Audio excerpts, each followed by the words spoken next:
Start करें? Let's start. Accounts and records एक छोटा सा चैप्टर है, आपके स्टडी मैट में 4-5 पेज में दिया हुआ है और इसकी हार्डली कोई 5-6 मिनट की रिकॉर्डिंग है, जिसको आप ध्यान से सुन लो तो मोटा मोटी चैप्टर हो जाता है। Accounts and records dealt in section 35 and 36। Section 35 सब सेक्शन 1 में दिया हुआ है कि every registered person need to maintain following accounts.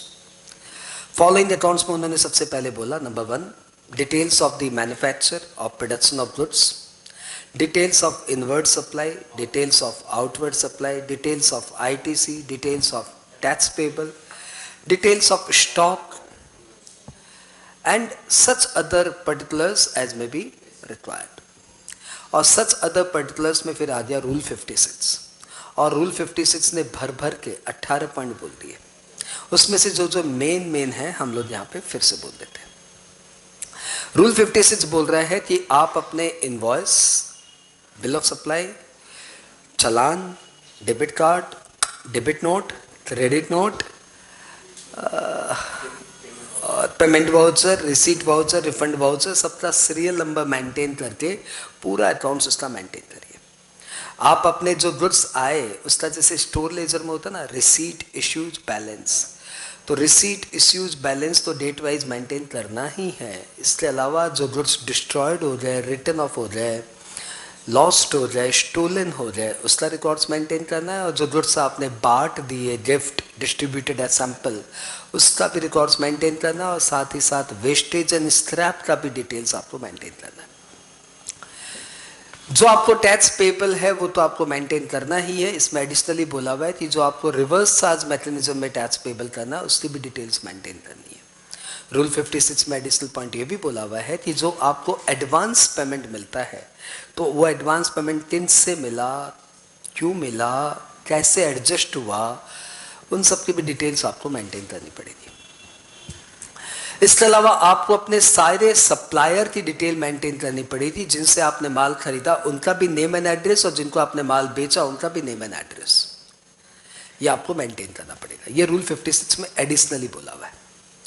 Rule 56 में एजेंट को बोल के कुछ प्रोविजंस डाले हुए कि यदि कोई एजेंट है तो उसको अपने प्रिंसिपल की डिटेल मेंटेन करनी पड़ेगी। प्रिंसिपल ने उसको कितने एक्सटेंट तक एजेंसी दी है उसकी डिटेल मेंटेन करनी पड़ेगी।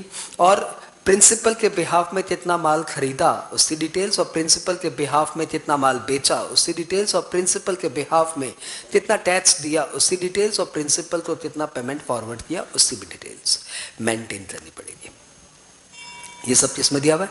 रूल 56 में।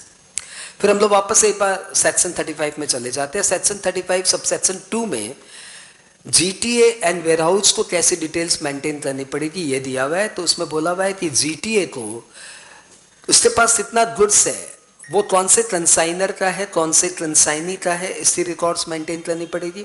और यदि उसका गुड्स इन ट्रांजिट है तो कौन से कंसाइनर का गुड्स ट्रांजिट है, कौन से कंसाइनी का गुड्स ट्रांजिट है, वो डिटेल मेंटेन करनी पड़ेगी। कंसाइनर, कंसाइनी का जीएसटीआईएन वाइज डिटेल मेंटेन करना पड़ेगा।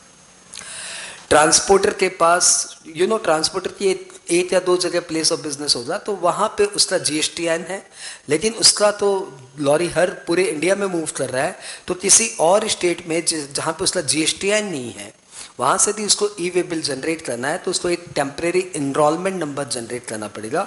उसके लिए उसको अप्लाई करना पड़ेगा in the form GST ENR 02 ENR 02। Enrolment से ENR आ गया, उस फॉर्म में अप्लाई करना पड़ेगा। रिगार्डिंग वेयरहाउस कीपर तो उसे मेंटेन करना पड़ेगा कि कौन से क्लाइंट का गुड्स है और कौन से क्लाइंट का कितना गुड्स है, मतलब आइटम वाइज डिटेल मेंटेन करनी पड़ेगी। उसे ये भी मेंटेन करना पड़ेगा कि कौन से क्लाइंट का माल कब निकला, डिस्पैच की डिटेल्स, कौन से क्लाइंट का माल कब आया, यानी client wise store laser, client and item wise store laser warehouse keeper को मेंटेन करना पड़ेगा। इसके अलावा यदि आप ऑक्शनियर है और आपका गुड्स वेयरहाउस में रहता है तो आप ऑक्शनियर अपने वेयरहाउस को additional place of business disclose कर सकते हो। वापस से हम लोग चले जाते हैं सेक्शन 35(3) एंड 4 में। सेक्शन 35(3) एंड 4 में बोला हुआ है कि माना ये डिटेल्स बहुत ज्यादा है, फिर भी कमिश्नर चाहे तो और documents and accounts records maintain करने की रिक्वायरमेंट किसी भी क्लास ऑफ पर्सन्स के ऊपर इम्पोज कर सकता है via notification in the official gazette.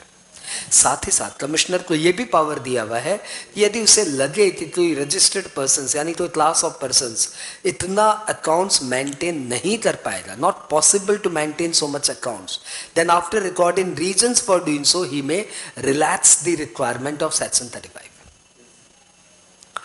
बोलने की बात ही नहीं है कि आप अकाउंट्स एंड रिकॉर्ड्स इलेक्ट्रॉनिकली भी मेंटेन कर सकते हो और मैनुअली भी मेंटेन कर सकते हो।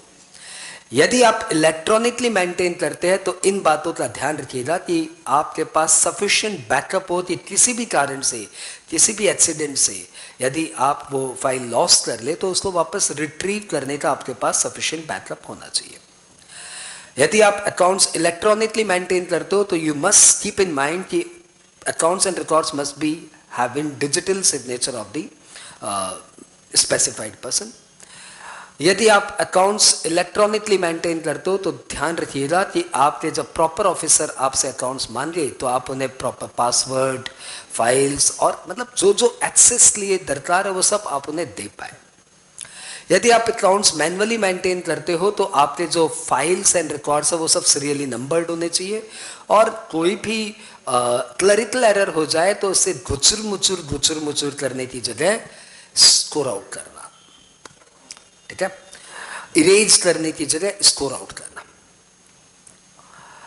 सेक्शन 35(5) में कोई जमाने में ऐसा था कि जिनका टर्नओवर 2 करोड़ से ऊपर है उन्हें CA/CMA की ऑडिट करानी पड़ेगी, लेकिन अब ये प्रोविजन डिलीट हो गया, मतलब GST ऑडिट CA/CMA वाला अब प्रोविजन नहीं रहा। RIP। नेक्स्ट 36 में हम लोग आ गए अकाउंट्स एंड मेंटेनेंस। जो आप रिकॉर्ड मेंटेन करते हो उसे आपको प्रिजर्व रखना पड़ेगा फॉर 72 मंथ्स एटलीस्ट। 72 मंथ्स तक आपको इस अकाउंट्स एंड रिकॉर्ड्स को प्रिजर्व करके रखना पड़ेगा। डिपार्टमेंट जब भी मान लेगा तब। अब क्वेश्चन आता है 72 मंथ्स कहां से काउंट होंगे? तो 72 months will be counted from the due date of annual return. यानी सपोज 22-23 का अकाउंट्स एंड रिकॉर्ड्स कब तक प्रिजर्व करना है, तो 22-23 फाइनेंशियल ईयर का due date of annual return है 31 दिसंबर 23। 31 दिसंबर 23 से 6 साल यानी 31 दिसंबर 29 तक ये अकाउंट्स एंड रिकॉर्ड्स आपको प्रिजर्व करके रखना पड़ेगा। प्रिजर्व वर्ड यूज करना, मेंटेन वर्ड अलग हो जाता है, प्रिजर्व करके रखना पड़ेगा। इसके अलावा हमने इस चैप्टर में किया शायद कुछ और तो नहीं किया, छोटी मोटी और कोई बात की है तो देख लेना चाहते हैं।